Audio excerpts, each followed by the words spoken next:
Hello friends, स्वागत है आपका हमारे यूट्यूब चैनल चंदन एलएलबी पर। आशा करता हूँ कि आप सभी लोग स्वस्थ व अच्छे होंगे। तो चलिए बिना किसी देरी के शुरू करते हैं आज के हमारे टॉपिक को।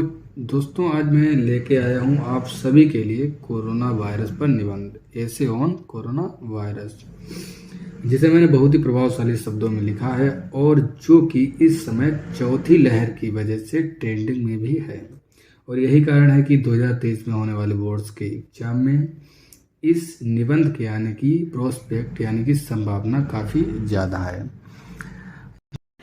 इस निबंध की जो आउटलाइंस हैं, जो रूपरेखा है, वो इस प्रकार है। जैसे कि शुरू में प्रस्तावना, फिर इसके बाद स्थिति इसकी क्या है कोरोना वायरस की, कोरोना वायरस के उपाय क्या है, इससे बचने के उपाय क्या है, इसका शिक्षा पर क्या प्रभाव है, क्या असर है, कोरोना वायरस होने के बाद हम क्या करें, कोरोना वायरस क्या है, या और इसका निष्कर्ष। ये जो 7 आउटलाइंस हैं वो मैंने एक ट्रिक के माध्यम से इस प्रकार लिखी हैं जिससे कि आपको परीक्षा के वक्त याद रहे। यह है WWE, ESPC, WWE। W से हो गया व्हाट इज कोरोना वायरस, इस ways to avoid, effect on education after having corona virus, status, preamble, conclusion. आप इसको अपने हिसाब से भी लिख सकते हैं। तो चलिए शुरू करते हैं कोरोना वायरस पर निबंध, ऐसे ऑन कोरोना वायरस या ऐसे ऑन कोविड-19। तो फर्स्ट है हमारी जो हेडिंग्स है प्रस्तावना, मतलब प्रीएम्बल। कोविड-19 या कोरोना वायरस महामारी ने हमारे जीवन को हमेशा के लिए बदल दिया है। हम में से कई लोगों ने इस घातक वायरस से परिवार, दोस्तों, सहकर्मियों और परिचितों को खो दिया है। हम में से कई लोग अर्थव्यवस्था पर इसके प्रभाव के परिणाम स्वरूप मुद्रास्फीति मतलब इन्फ्लेशन, आर्थिक अस्थिरता और अन्य मुद्दों का सामना कर रहे हैं। नेक्स्ट हेडिंग है जो वायरस की स्थिति, वायरस स्टेटस। अब तक कोरोना वायरस की 3 लहरें बीत चुकी हैं, जिनमें से पहली 2 का घातक परिणाम के रूप में महत्वपूर्ण योगदान है। कुछ देशों में चौथी लहर की भी शुरुआत हो चुकी है, जैसे चीन, जापान, अमेरिका और अपना भारत इत्यादि देशों में इसकी शुरुआत भी हो चुकी है। और WHO मतलब विश्व स्वास्थ्य संगठन के आंकड़ों के अनुसार यह 53 करोड़ 22 लाख लगभग पुष्ट मामलों के साथ विश्व स्तर पर पुष्टि की गई। जो मौतें हैं वो भी लगभग 63 लाख के करीब थी। हालांकि वैश्विक स्तर पर भी लगभग 11 अरब 86 करोड़ टीके दिए जा चुके हैं। कोरोना वायरस क्या है?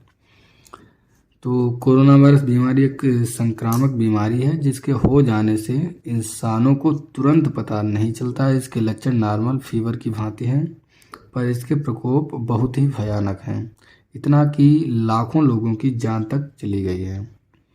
सर्दी, खांसी, जुकाम, सांस लेने में तकलीफ इत्यादि इसके प्रमुख लक्षणों में से एक हैं। नेक्स्ट हेडिंग है हमारी कोरोना वायरस से बचने के उपाय हैं, ways to avoid corona virus.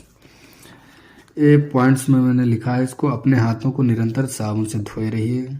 Next है बहुत जरूरी कार्य होने पर ही घर से बाहर निकलें। अपना सैनिटाइजर जो है अपने साथ हमेशा रखें। जहाँ भी जाइए मास्क जरूर लगाए रहिए। मांसाहारी भोजन को कुछ समय के लिए त्याग दें। जिन लोगों को सर्दी या फ्लू के लक्षण हैं उनसे दूरी बनाकर रखिए। छींकते या खांसते हुए अपनी नाक व मुंह पर रुमाल अवश्य रखिए।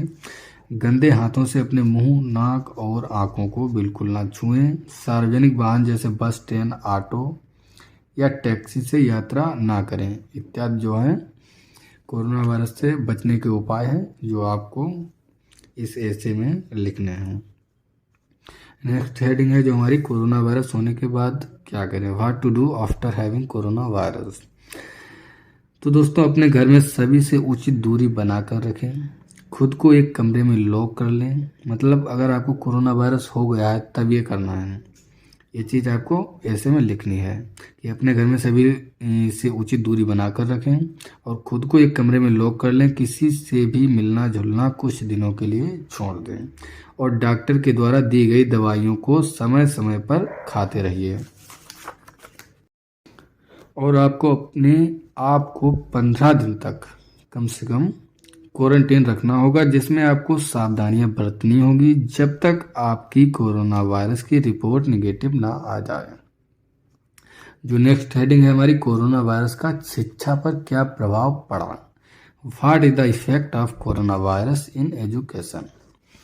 तो दोस्तों, कोरोना वायरस के कारण स्कूलों के बंद होने से बच्चे असमान रूप से प्रभावित हुए, क्योंकि महामारी के दौरान सभी बच्चों के पास सीखने के लिए जरूरी अवसर या साधन या पहुंच नहीं थी। सरकार द्वारा लॉकडाउन का निर्देश देने के चलते स्कूल, कॉलेज व अन्य शिक्षा संस्थानों को पूर्णतः बंद कर दिया गया, जिससे कि हम लोगों को बहुत ही असुविधा हुई। इस स्थिति में ऑनलाइन शिक्षा प्रणाली की जो है शुरुआत हुई, परंतु ग्रामीण क्षेत्र में रहने वाले छात्र छात्राओं के लिए ये व्यवस्था ज़्यादा कारगर साबित नहीं हुई, क्योंकि वहाँ पर जो है आधुनिक संस्थानों जो संसाधन हैं उनका काफ़ी अभाव रहता है, क्योंकि वहाँ अधिकतर लोगों के पास ऑनलाइन पढ़ाई करने के लिए ना तो एंड्रॉयड फ़ोन है और ना ही नेट की उचित व्यवस्था है। ऐसे में आर्थिक तौर पर कमज़ोर परिवार के छात्रों के लिए पढ़ाई करना जो है बेहद मुश्किल हो जाता है। नेक्स्ट हेडिंग है हमारी निष्कर्ष, कंक्लूजन।